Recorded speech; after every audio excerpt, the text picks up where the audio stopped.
오늘 아침 일라디오. 무화과, 꽃이 없는 열매라고 해서 붙여진 이름인데요.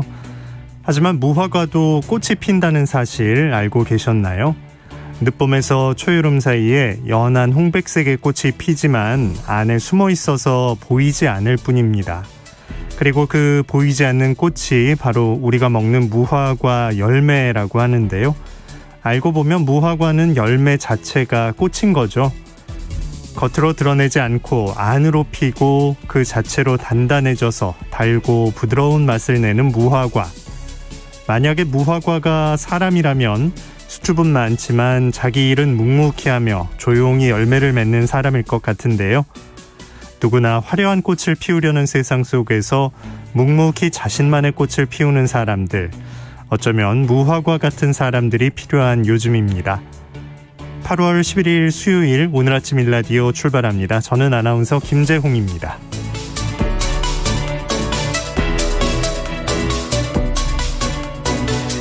오늘 아침 일라디오 여러분과 함께 만들어가는 시간입니다. 단문은 50원, 장문은 100원 드는 유료 문자 샵 9730 이용하실 수 있고요. 유튜브에서 KBS 일라디오 공식 채널 검색해서 들어오시면 채팅 창이 마련되어 있습니다. 오늘도 퀴즈로 시작하겠습니다. 세상의 모든 농수산물 퀴즈 새농퀴. 정답 보내주신 분들 가운데 추첨을 통해서 20분께 농촌진흥청에서 제공하는 웰빙 혼합 잡곡 세트, 모바일 커피 교환권 등 다양한 선물 드리겠습니다. 이번 주 새농퀴 세 번째 힌트 지금 나갑니다.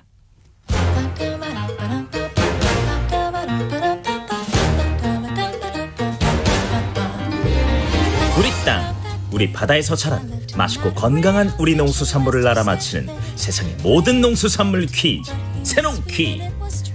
안녕하세요. 퀴즈 내는 성우 송기원입니다. 지금 제철인 이 과일은 영어로 피치, 그리고 한자로는 도자라고도 합니다. 이것은 과육이 하얀 백도와 노란 홍도로 나뉘는데요. 수분이 많고 부드러운 백도는 주로 생과일로 먹고 단단한 황도는 통조림 등 가공식품으로 활용합니다.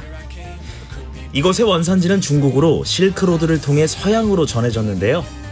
17세기에는 아메리카 대륙까지 퍼져나갔다고 합니다. 전 세계에는 약 3,000종의 품종이 있고 한국에서는 주로 창방조생, 백도, 천홍 등을 재배하고 있습니다.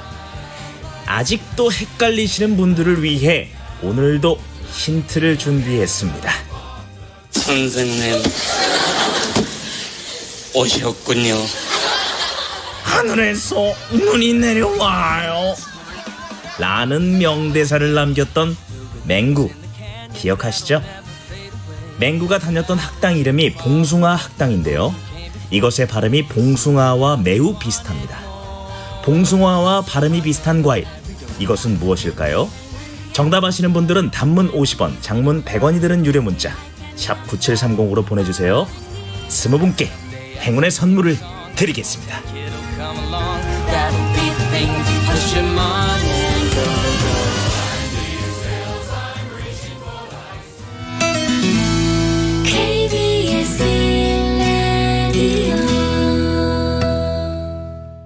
해외 농업 소식 알아봅니다. 조윤주 외신캐스터 전화 연결합니다. 안녕하십니까?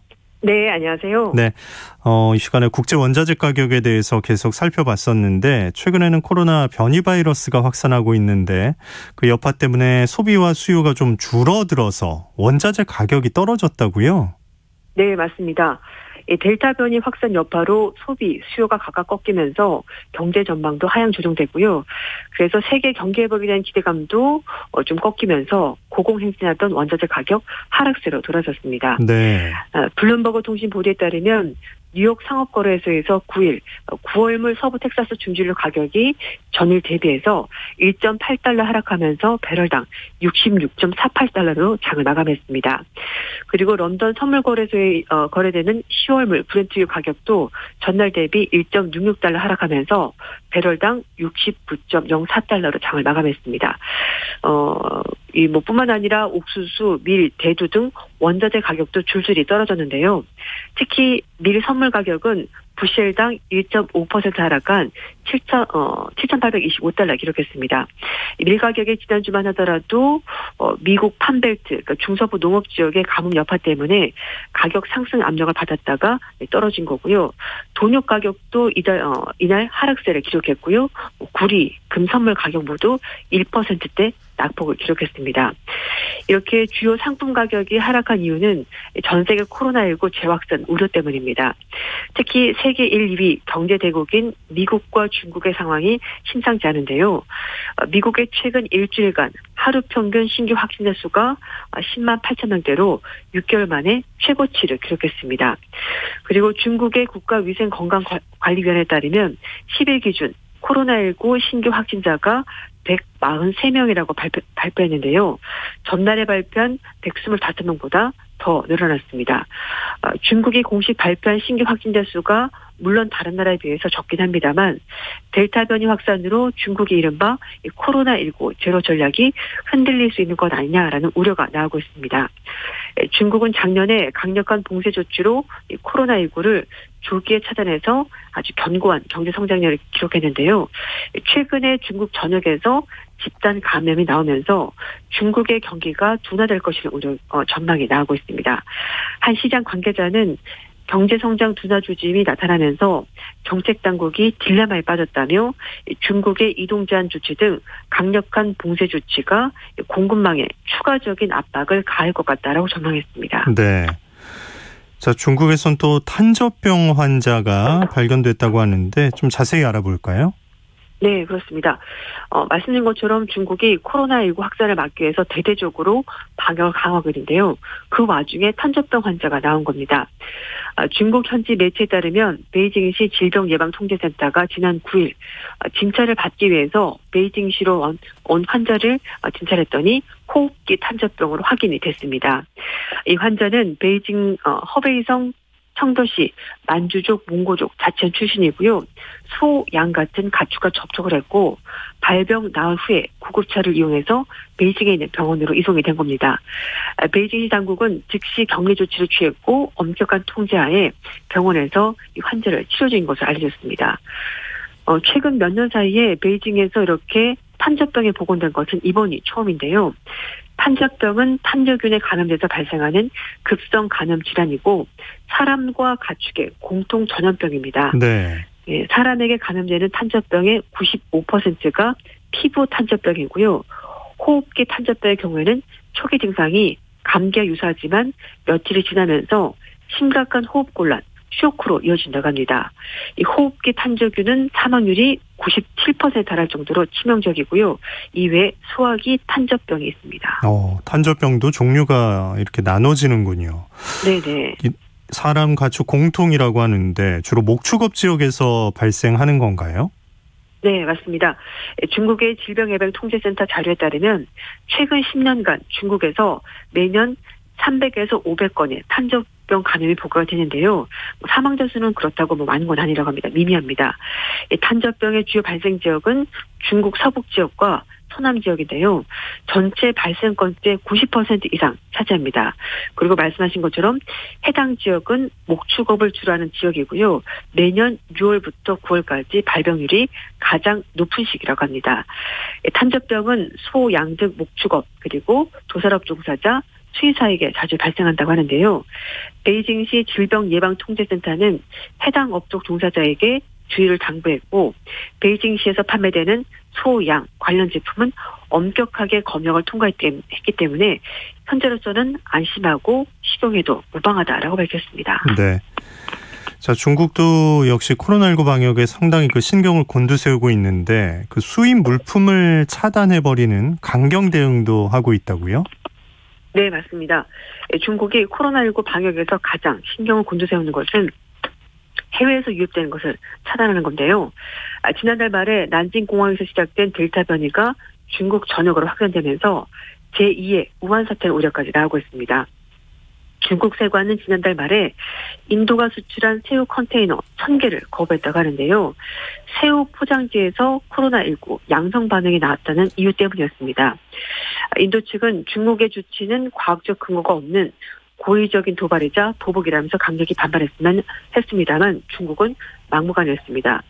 인도의 이코노미 타임은요, 중국에 대한 인도의 반감이 폭발했다, 이렇게까지 분위기를 전했습니다. 네, 중국이 가끔 이런 이유를 들죠. 포장재에서 바이러스가 검출됐다. 네. 이러면 진짜 할 말이 없는 건데. 네, 맞습니다. 중국이 많이 팔아주던 나라니까 인도에선 좀 불편한 마음이 있겠네요.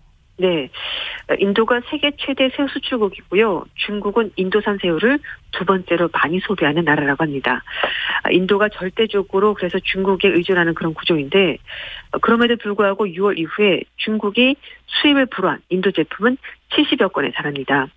중국의 이딴 조치 때문에 올해 인도의 대중 새우 수출이 35%, 그리고 그에 따른 수익은 무려 32%나 줄었다고 하는데요. 중국은 인도는 미국을 추종하는 호주와 다르다라고 주장하면서 정치적인 계산이 깔린 인도 때리기가 아니라는 점을 재차 강조하고 있는데, 하지만 인도 매체들은 중국은 이미 인도 경제에 상당한 타격을 입혔다면서 아주 격한 반응을 보이고 있습니다. 근데 또 다른 조치를 취하는 나라도 있는데요. 러시아는 꼭 마치 면죄부를 받은 듯 중국 방역 체계에서 전혀 피해를 입지 않고 있습니다. 하이난 하이코우에서 1일과 5일 두 차례 걸쳐서 코로나 확진자가 나왔는데요. 현지 당국은 유전자 염기서열 분석 결과 감염 원인은 메이란 공항에 착륙한 러시아 화물기다라고 밝혔습니다. 그래서 이에 따라서 작년 2월 말 이후 본토 발생 환자가 전혀 없었던 이곳의 주민 53만여 명이 코로나19 검사까지 받았는데요. 네. 중국 보건당국은 지난달 말에 난징 루코 공항에서 시작된 델타 변이 바이러스 확산 원인도 러시아 항공기라고 발표한 바 있습니다. 이후에 중국의 전역에서 누적 확진자가 2,000명 정도 발생했는데요. 하지만 러시아를 성토하는 움직임은 거의 없습니다. 중국은 러시아와 병력 10,000명에 참가하는 연합훈련까지 시작했는데요. 코로나 사태 이후에 중국이 주최한 훈련으로서는 최대 규모입니다. 중국은 특히 최신 스텔스 전투기를 부각시켰는데, 글로벌 타임즈는 중국이 다른 국가들과 훈련해서 이렇게 스텔스 전투기를 동원한 것은 처음이라면서 러시아와 높은 수준의 협력, 상호 신뢰를 보여준 것이다라면서 의미를 부여했습니다. 네. 방역 체계가 좀 선택적으로 작동한다는 느낌이 드네요. 네, 네, 맞습니다. 자, 캄보디아 쪽으로 가보겠습니다. 중국이 건설해 놓은 댐 때문에 국민들이 좀 피해를 보고 있다고 하는데 어떤 얘기인가요? 네, 중국이 1대1로 사업 일환으로 메콩강에 세산추 댐을 지었는데요. 이 댐은 현지 주민의 고려 없이 건설이 되면서 강 하류 지역에서 대규모 식량난이 발생할 수 있다는 얘기가 나왔습니다. 영국 일간지 파이낸셜 타임즈가 국제 인권단체인 휴먼 라이츠 워치의 보고서를 인용해서 보도한 내용인데요. 이 보고서에는 지난 2018년 수력 발전을 위해서 지어진 캄보디아 최대 규모의 세산추 댐에서 비롯된 여러 가지 문제가 지적이 되고 있습니다. 댐은 메콩강 지류인 세산강과 그리고 스레포강이 만나는 스트렝프의 두물머리 지역에 위치해 있다고 하는데요. 캄보디아는 코로나19 발생 이전까지 매년 평균 7%씩 성장하면서 고질적인 전력 문제를 겪고 있었습니다. 이에 대해서 1대1을 통한 대규모 댐 건설 사업이 시작이 된 거고요. 매년 400메가와트급을 생산하는 세산추 댐이 건설이 되면서 총 전력 생산량이 20%가량 증가했습니다. 그런데 이것 때문에 메콩강 인근에 있었던 민물어업이 큰 타격을 받았다는 것이 가장 큰 문제인데요. 티베트에서 발원해서 동남아시아를 관통하는 메콩강은 매년 세계 민물고기 수확량의 20%를 차지하고 있습니다. 캄보디아 외에도 라오스, 미얀마 등 주변 지역의 약 6천만 명의 인구가 여기에 기대서 이제 생업을 이어가고 있는 건데요. 2015년 캄보디아는 메콩강에서 약 30억 달러어치의 민물고기를 수확했습니다. 이 캄보디아 전체 국내 총생산 GDP의 18%에 해당하는 굉장히 많은 양입니다. 규모가 상당한 민물어업이었는데 네. 전기를 조금 더 얻자고 이게 지금 흔들릴 위기에 처한 거네요. 그렇습니다. 휴먼 라이츠 워치는 이미 일부 지역에서는 어업 생산량 감소 때문에 20에서 30%의 어부들이 직업을 포기하고 다른 곳으로 떠난 상황이라고 설명했습니다. 그리고 미국의 연구소인 스팀슨 센터의 관계자도 역시 뗀 건설 때문에 메콩강 전역을 오가면서 생활하는 이 물고기들의 이동 경로가 막혀서 생긴 현상이라고 설명했고요. 이 때문에 메콩강 하류 지역은 식량 위기에 몰리고 있다고 강조했습니다. 메콩강위원회는 2040년까지 메콩강 유역의 어획량 감속이 뗀 건설 전과 비교해서 80%까지 올라갈 수 있다고 전망했는데요. 댐 건설 때문에 하루에는 물이 부족해서 쌀 생산이 차질을 빚을 수 있다는 전망까지 나오고 있습니다. 작년 4월 달에 미국의 물 분야 연구 및 컨설팅 기관인 ISONI가 메콩강 상류댐들이 470억 세제곱미터의 물을 담아두면서 하류 지역에는 가뭄, 환경 파괴가 발생할 수 있다고 경고했는데요. 메콩강 인근에 위치한 베트남과 태국은 세계 3대 쌀 수출국이기도 합니다. 휴먼 라이츠 워치는 댐 건설에 따른 수몰로 지역 주민 5천여 명이 별다른 조치도 받지 못하고 쫓겨났다고 밝혔습니다. 1대1로 사업은 지역 주민들의 사정을 무시하고 불투명하게 진행되면서 환경에도 나쁜 영향을 미치고 있다고 강조했습니다. 중국은 캄보디아 외에도 1대1로 통해서 인도네시아, 파키스탄, 타지키스탄, 그루지아 등 국가에서 10건 이상의 댐 건설 작업을 진행을 하고 있는데요. 네. 세산2 댐의 경우에는 발전소 자체 지분이 51%를 중국이 가지고 있고 사업비 8억 달러 대부분이 중국 은행 대출로 자금이 조달되고 있다고 합니다. 파이낸셜 타임즈는 이번 보고서 관련 질문에 대해서 중국의 발전회사인 중화 환흥 집단 공사 측에서 답변을 하지 않고 있다라고 설명했습니다.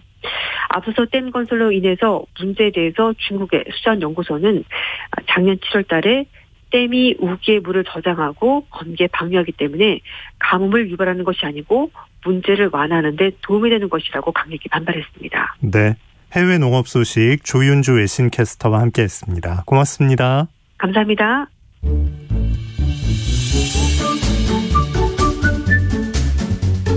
아침을 여는 기분 좋은 습관. KBS 오늘 아침 1라디오. 동물과 인간이 함께 살아가는 더 나은 지구를 꿈꾸는 시간, 지구를 지켜라. 법무부가 최근에 동물은 물건이 아니다라는 민법 개정안을 입법 예고했습니다. 몇 년 전부터 동물을 물건으로 간주하는 현행법을 개정하라는 요구가 있었고, 여기에 정부가 동물을 생명체로 인정하고 보호하고 존중하기 위한 변화에 나선 것으로 보이는데요. 오늘 지구를 지켜라 시간에 이번 개정안의 의미 또 앞으로의 과제에 대해서 알아보겠습니다. 한결의 남종영 기자 연결돼 있습니다. 안녕하십니까? 네, 안녕하세요. 네. 기자님, 요즘도 이제 종종 동물학대에 대한 얘기가 들려오고 그 수법도 참 잔혹해서 좀 마음이 아픈데 처벌이 여전히 어떻게 좀 뭐 강하게 이루어졌다는 얘기는 들은 바가 없어요. 어떤 사례들이 요즘에 있었나요? 네, 대부분 동물보호법상 동물학대죄로 조사를 받고 수사를 받는데요. 그 결과는 불기소가 되거나 아니면 재판까지 가도 벌금형으로 끝나는 경우가 대부분입니다. 근데 최근 들어 동물학대에도 실형을 선고된 적이 딱 한 번 있었어요. 대표적인 사건이 그 경의선 숲길 고양이 학대 사건인데, 이 주인이 있는 고양이를 막 내동댕이 치고 발로 밟아서 숨지게 한 사건인데, CCTV가 공개돼 공분을 샀죠. 그런데 재밌는 건 재판부가 이 사건의 피의자를 법정 구속을 시키긴 했는데, 이 혐의를 보니까 재물손괴죄였습니다. 그래서 사람들이 낯설어했는데, 동물이 무슨 재물이냐 이렇게 말할 수 있지만 현행법상 동물은 물건에 해당하기 때문입니다. 네. 이 건도 이제 그 장면이 공개가 되고 또 사람들이 많이 화가 나니까 이 정도까지 간 게 아니었나 싶은데 재물손괴죄라니 참 황당한데요. 네. 그동안은 그럼 물건으로 취급이 정말 되었던 거네요. 예, 그렇습니다. 그래서 심지어 2012년에 한 동물단체 대표가 열악한 환경에 처해 있던 개를 구조를 한 적이 있었는데, 예. 이 동물단체 대표 역시 절도죄로 기소가 돼서 징역 1년이 구형당한 적이 있습니다. 사실 이렇게 동물이 물건이기 때문에 위기 상황에서도 동물을 구조하면 절도가 될 수 있는 상황을 상징적으로 보여줬죠. 그렇네요. 그러면 지금은 동물을 보호하는 법률은 존재하지 않는 건가요? 아닙니다. 1991년에 제정된 동물보호법이 있습니다. 올해로 30년 됐는데, 예. 주로 이제 동물학대 행위를 방지하기 위해서 이제 이 법이 생겼어요. 그래서 이제 현장에서 대부분 이 동물보호법이 적용이 되긴 하는데, 실제 수사나 재판 과정에서는 솜방망이 처벌에 그쳤습니다. 실제로 지난 7월에 SBS 데이터 저널리즘 팀이 2013년 이후에 인터넷에 공개된 동물학대범 판결문을 조사했는데, 네.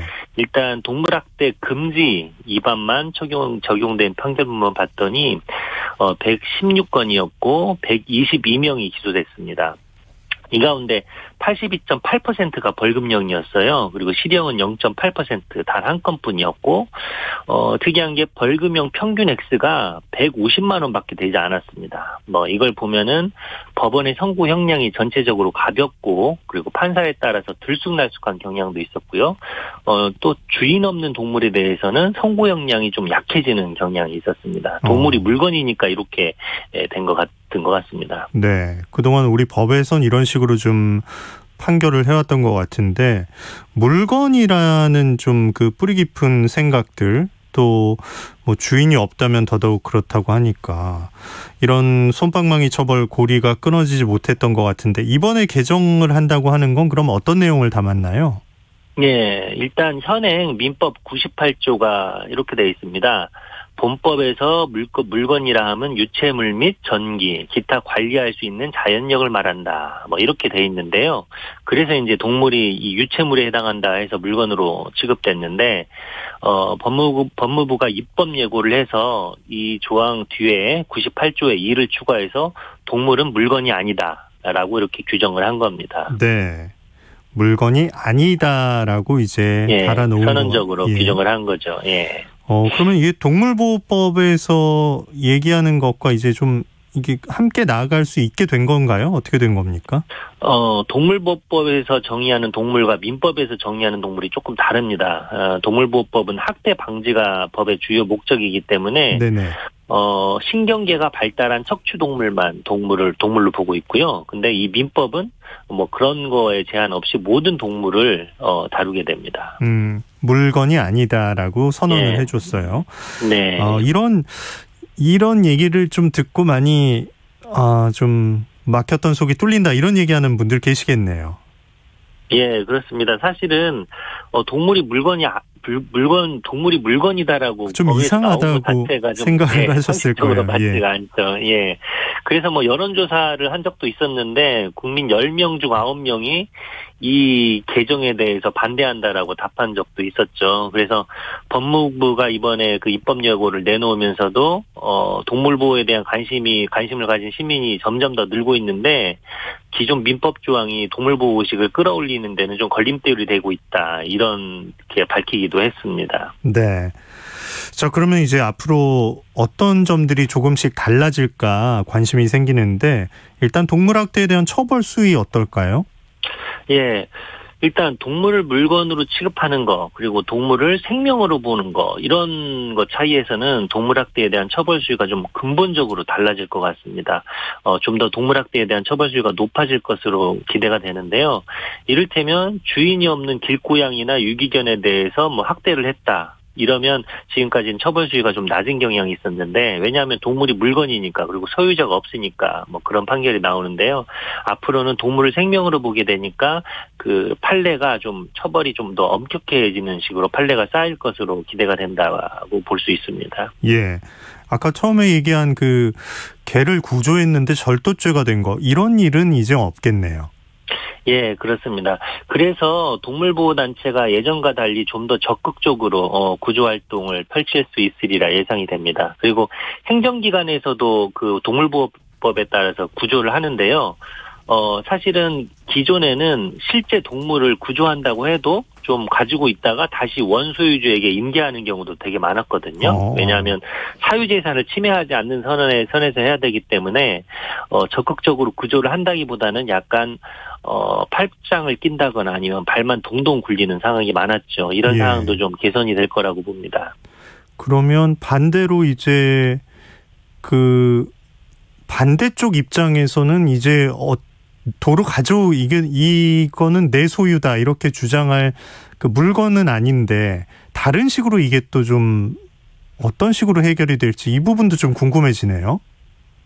예, 그런데 이거는 실제적으로 그 민법에서 물건이 아니다라고 선언을 했기 때문에 판례로 좀 쌓여야 될 것 같습니다. 네. 그러니까 실제 재판 과정에서 케이스 바이 케이스로 이렇게 해결이 될 거라고 봅니다. 네. 그리고 간혹 이제 로드킬 동물이나 이런 그 사체 처리할 때도 그동안은 이걸 어떻게 하는지 상당히 그 정말 쓰레기처럼 좀 다루기도 했었는데 이 부분에 대한 것도 좀 달라질까요? 예, 이 부분도 좀 상식적이지 않은 부분이 있었어요. 일단 동물이 죽으면은 동물 장묘 업체라고 있죠. 그러니까 예. 동물 하장장에서 소각하는 방법이 동물보호법에 규정이 되어 있고요. 그리고 또 하나, 그 동물이 물건이기 때문에 폐기물 처리법에 따라서 종량제 봉투에 담아서 버릴 수도 있어요. 네네. 그런데 이게 상식적이지는 않잖아요. 그래서 실제 종량제 봉투에 버리는 사람은 없습니다만 동물이 물건이기 때문에 이런 폐기물 처리법을 적용받게 된 거거든요. 그리고 만약에 야산에 묻었다. 그러면 그것도 원칙대로 따지면 불법 투기가 될 수 있습니다. 근데 예. 민법에서 동물은 물건이 아니다 이렇게 선언적으로 규정을 해줬기 때문에 아마 폐기물 처리법도 개정을 하리라고 봅니다. 그 진짜 지금까지 어울리지 않는 이름들이 많이 적용이 됐었네요. 폐기물이라든가 네. 불법 투기라든가 이제 앞으로는 많이 달라질 것 같은데 그러면 동물도 이제 법의 보호 안에 들어왔다 이렇게 생각을 할 수 있을까요? 예, 그렇습니다. 동물이 물건이 아니다라고 선언적으로 규정함으로써 앞으로 판례나 여러 가지 그 법의 개정 압력을 볼 수가 있는데요. 그렇다고 해서 동물들이 이 법적 주체가 되는 건 아닙니다. 그러니까 주체라. 이를테면 이를테면은 2003년에 천성산 도롱뇽 소송이라고 진행된 적이 기억납니다. 있었어요. 예, 그래서 지열순인과 함경단체가 도롱뇽을 원고로 해가지고 국가에 소송을 냈는데 그때 판결이 자연 그 자체로서는 사건 수행 당사자 능력이 없다. 쉽게 말해서 도롱뇽이 원고가 될 수 없다라고 판결을 했습니다. 근데 네. 이번 민법 개정 역시 동물이 물건이 아니다라고 이렇게 선언적으로 말한 거지 동물이 법률적 힘을 행사할 수 있는 법인격 그래서 권리 능력을 가지고 있다는 의미는 아니거든요. 그래서 약간 선언적이라는 부분에 대해서 한계가 있다 이렇게 볼 수가 있을 것 같습니다. 네. 자, 그동안 이제 솜방망이 처벌에 그쳤던 것들 이번 개정안으로 많이 달라지긴 하겠지만 조금 아쉽다거나 한계가 좀 그어져 있다라고 볼 수 있는 점들은 뭐가 있을까요? 예, 선언적으로 동물이 물건이 아니다라고 했고, 그리고 그 다음 항에서는 법률에 특별한 규정이 있는 경우를 제외하고는 물건에 관한 규정을 준용한다. 이렇게 또 추가가 돼 있어요. 준용한다고요? 예. 그러니까 특별한 규정이 없을 경우에는 그냥 물건으로 물건에 관한 규정을 준용한다. 이렇게 돼 있기 때문에 앞으로 좀 법률 개정이나 판례가 좀 더 쌓여야 될 것 같고요. 또 하나 이게 반려동물 중심으로 좀 수혜를 받을 것 같아요. 근데 사실 더 열악하게 사는 거는 이제 공장식 축산에 사는 소나 돼지 이런 동물이거든요. 이들의 삶에 개선시키는 데는 헌법에 좀 반영이 된다든지 이런 변화가 좀 필요할 것 같습니다. 네, 아무래도 시작은 좀 반려동물부터 가겠지만 더 넓게 보는 시야도 필요할 것 같고, 예. 동물들을 좀 더 적극적으로 보호하고 또 존중한다고 한다면 어떤 대책이 더 필요할지 끝으로 말씀 부탁드릴게요. 예, 저는 독일의 사례를 한번 우리가 눈여겨봐야 될 것 같은데요. 예. 독일 같은 경우는 이미 1990년에 민법에다가 물건이 아니다라는 조항을 추가를 했습니다. 그 뒤에 손해배상이나 소유권 조항이 바뀌었고, 그리고 나중에는 2000년에는 연방기본법, 그러니까 독일의 헌법이 바뀌기까지 했는데, 이 독일 헌법에 국가는 동물을 보호해야 된다 이런 조항을 추가를 했어요. 그래서 헌법은 모든 법률의 상위법이니까 이렇게 바뀌면은 단순히 판례를 바뀌는 것뿐만 아니라 법률의 해석 그리고 국가의 정책까지도 영향을 미칩니다. 이를테면 어떤 축산 정책을 시행한다고 했을 때 헌법에 동물보호 의무가 명시됐으므로 동물을 고려하지 않은 정책은 이를테면 헌법소송 대상이 될 수 있겠죠. 그러네요. 그래서 이번 민법 개정이 단순히 그렇게 선언적인 규정에 그칠 게 아니라 헌법 개정으로 좀 이어졌으면 하는 바람입니다. 예. 오늘 지구를 지켜라 한겨레 신문 남종영 기자와 말씀 나눴습니다. 고맙습니다. 네, 감사합니다. 자, 오늘 날씨 알아보겠습니다. 오늘은 오전 6시 30분기에서 제주 지역에 호우주의보가 발령되어 있습니다. 인천광역시 지역엔 호우경보 발효되어 있고요. 차량들은 좀 속도를 줄여서 운행하시고 물에 잠긴 도로 또 지하차도 지날 때 주의하셔야겠습니다. 개울가나 하천변, 계곡, 해안가 등의 급류에 휩쓸리거나 침수 위험 있는 지역에는 가지 마시고요. 특히 농촌 지역에선 농작물과 시설물 피해 없도록 배수로 정비하시고 과수 지주시설도 좀 고정하는 미리 대비가 필요해야 할 것 같습니다. 오늘 전국이 흐린 가운데 일부 소나기가 내리는 등 좀 꿉꿉한 더위가 이어지겠습니다. 또 오후부터 밤 사이에도 강원 내륙 산지, 경북 북동 산지엔 대기 불안정으로 소나기가 내리고요. 제주도엔 내일까지 비가 많이 내릴 것으로 보입니다. 예상 강수량은 강원 내륙과 산지, 경북 북동 산지에 5에서 40mm, 제주도에는 20에서 80mm, 서해 5도와 울릉도 독도엔 5에서 20mm입니다. 낮 최고 기온은 30도 안팎이 될 것으로 보입니다. 폭염특보가 발효된 서쪽 지역 또 경상 내륙은 12일까지도 낮 기온이 32도 안팎으로 매우 덥겠습니다. 또 남해안 지역을 중심으로는 열대야 나타나는 곳이 여전히 있겠습니다. 오늘 아침 일라디오 듣고 계신 지금 시각 6시 46분입니다.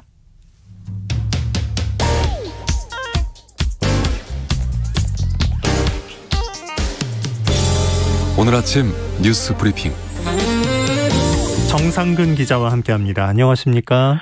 안녕하십니까? 네, 코로나19 천몇백 명 얘기 계속했는데 이제 2,000명대로 올라왔네요. 네, 어제 코로나19 신규 확진자 수는 1,540명이었습니다. 이 화요일 발표된 확진자 기준으로는 가장 많은 수였는데요. 오늘은 확진자가 2,000명을 넘어서 최대 2,200여 명에 이를 것으로 예상되고 있습니다. 감염 관련 지표가 계속 안 좋은데요. 최근 일주일간 코로나19 검사 양성률이 4%를 넘어서 역대 최대치를 기록했고요. 그리고 확진자를 개별 접촉해서 감염되는 비중도 약 52%로 지난해 8월 이후 가장 높게 나왔습니다. 그만큼 확진자 접촉 가능성이 높아졌다라는 의미입니다. 이 비수도권 상황도 아주 좋지 않은데요. 이 휴가철 대량 확산 우려가 현실화가 됐습니다. 이에 방역 당국은 고속도로 휴게소 4곳에 선별 검사소를 설치하기로 했는데 경부성의 안성 그리고 중부성의 이천 그리고 서해안선의 화성 영동선의 용인의 서울방해 휴게소가 지정이 됐고요. 네. 오는 금요일부터 월말까지 한시적으로 운영이 됩니다. 네. 좀 추세를 꺾어야 될 것 같은데 하필 이번 다가오는 주말에 또 여러 가지 집회가 좀 있을 것 같아요. 네, 이 사랑제일교회 목사 정강호 씨는 이번 광복절 연휴에 3일 내내 대규모 집회를 열겠다고 예고했습니다. 1천만 명이 참가해서 2m 간격을 띄워서 1인 시위를 한다라는 건데요. 1,000만 명은 과장이 심하고 또 거리 두기를 준수한다는 입장이지만 지난해 같은 집단이 주최했던 광복절 집회를 전후로 2차 대유행이 벌어진 바도 있고 또 최근 코로나19 상황이 심각한 만큼 경찰은 엄정 대응을 강조하고 있습니다. 오세훈 서울시장도 광복절 연휴 불법 집회가 강행될 경우 주최자와 참여자를 감염병 예방법 위반으로 고발할 것이다라고 밝혔는데요. 네. 오세훈 시장은 정치적 의사표현의 자유는 보장돼야 하지만 공공의 이익에 위협이 된다면 때로는 제한될 필요가 있다라고 밝혔습니다. 한편 검찰은 지난해 6일 이 정강호 씨를 집시법과 감염병 예방법 위반 혐의로 불구속 기소했습니다. 예. 자, 코로나19 백신이 왔다 갔다 하는 걸 지켜보는 마음도 좀 여러 가지 생각이 들었었는데 국내 백신 개발이 지금까지 좀 순조롭다 이런 소식도 있네요. 네, 식품의약품안전처는 어제 SK바이오사이언스가 개발하고 있는 코로나19 백신 후보 물질의 임상 3상 시험 계획을 승인했습니다. 국내 업체가 개발한 코로나19 백신 후보 물질이 개발 막바지 단계인 임상 3상에 진입한 것은 이번이 처음입니다. 해당 백신 후보 물질은 아스트라제네카 백신과의 비교 임상 방식으로 3상이 진행이 됩니다. 그동안 대규모 인력을 동원해서 3상 실험을 해왔지만 이미 백신이 존재하기 때문에 약 4천여 명에게만 기존 백신과 비교해 실험을 해보는 겁니다. 이 3상은 국내와 동남아시아, 동유럽 등 다국가에서 동시에 수행될 예정인데요. 3상까지 온 만큼 또 다행히 현재까지는 해당 백신이 피로나 근육통 등 일반적인 예방접종 증상 외에 특별한 부작용은 보고되지 않았습니다. 문재인 대통령은 국산 1호 백신이 탄생해서 상용화될 수 있기를 기대한다라며 정부가 전방위로 지원할 것이다라는 입장을 밝혔습니다. 네. 자, 더불어민주당의 대선 경선 후보들 공약 경쟁을 펼쳤다고요? 네, 더불어민주당 이재명 후보는 기본소득, 기본주택에 이어서 기본 시리즈 3탄으로 기본 금융 공약을 발표했습니다. 담보도 없고 또 신용도도 낮아서 사채시장으로 내몰리는 금융 취약증을 포함해 누구나 최대 1,000만 원을 마이너스 통장으로 대출받도록 국가가 보증하겠다라는 겁니다. 시중 우대금리보다 1% 정도 더 높게 최대 20년 동안 빌려주는 방식인데 20, 30대 청년들이 쉽게 이용할 수 있을 것이라는 기대가 나오고 있습니다. 이낙연 후보는 신복지 구상 중 하나로 전국민 주치 공약을 발표했습니다. 국민 개개인 모두를 가까운 병원의 의사와 연결시켜서 체계적으로 건강을 관리하고 아울러 동네 병원도 활성화시키자라는 겁니다. 정세균 후보는 주택 280만 호 공급 폭탄 방안을 발표하면서 주택 가격을 2017년 수준으로 되돌리겠다라고 밝혔습니다. 한편 정책 경쟁 중에도 이재명, 이낙연 두 후보 간의 신경전은 이어졌는데요. 이낙연 후보 측 윤영찬 의원은 이낙연 후보 지지 철회를 협박하는 그런 메일을 받았다면서 네. 이재명 지지 모임을 자처한 발신자가 보낸 이메일을 공개를 했습니다. 이에 이재명 후보 측은 신속한 수사를 촉구하면서 어느 쪽 지지자인지 일방적으로 보도하지 말라며 관련성에 선을 긋기도 했습니다. 네. 자, 국민의힘에선 경선 룰 관련한 논란이 있다고요? 네. 국민의힘은 대선 후보 경선의 구체적인 일정과 방식을 발표했습니다. 이에 따르면 컷오프, 즉 예비 경선 결과를 1차는 다음 달 15일에 발표해서 후보를 8명으로 압축하고요. 2차는 10월 8일 발표해서 후보를 4명으로 압축하기로 했습니다. 그리고 1, 2차 예비 경선에선 후보자별 압박 면접을 하기로 했고 이 팀배틀 토론 같은 후보자 간 토론도 대폭 강화했습니다. 그런데 이를 두고 논란이 일고 있습니다. 이 팀배틀 토론은 이준석 대표가 강조하던 방식이고 윤석열, 최재형 등 이 정치 신인보다는 당내 기존 주자들에게 더 유리한 방식이다라는 주장이 나옵니다. 네.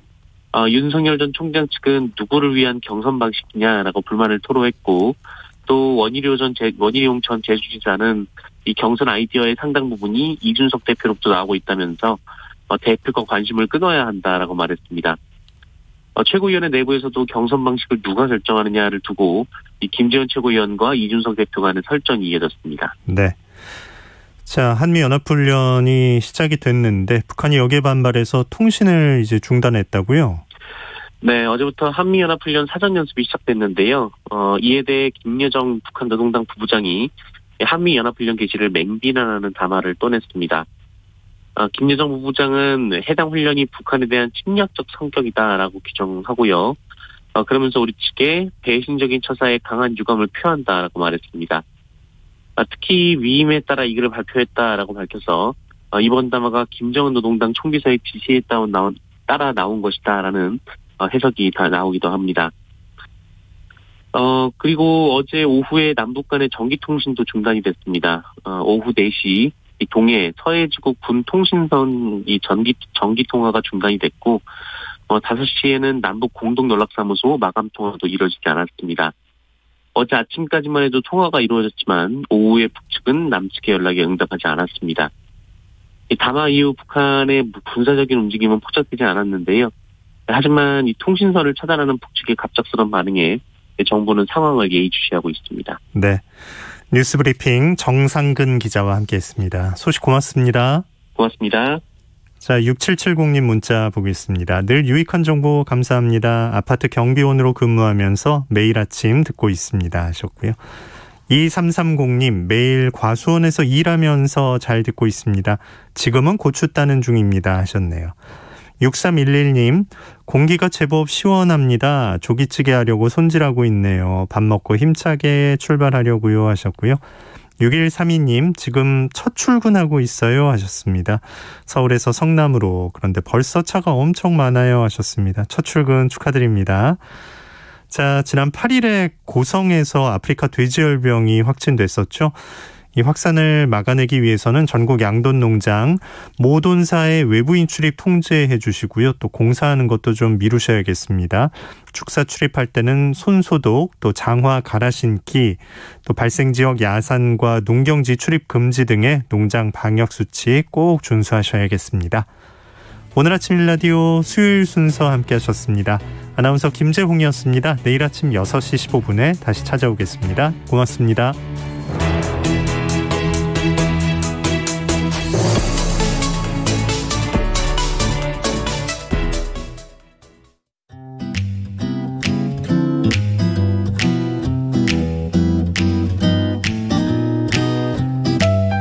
안녕하세요. 바른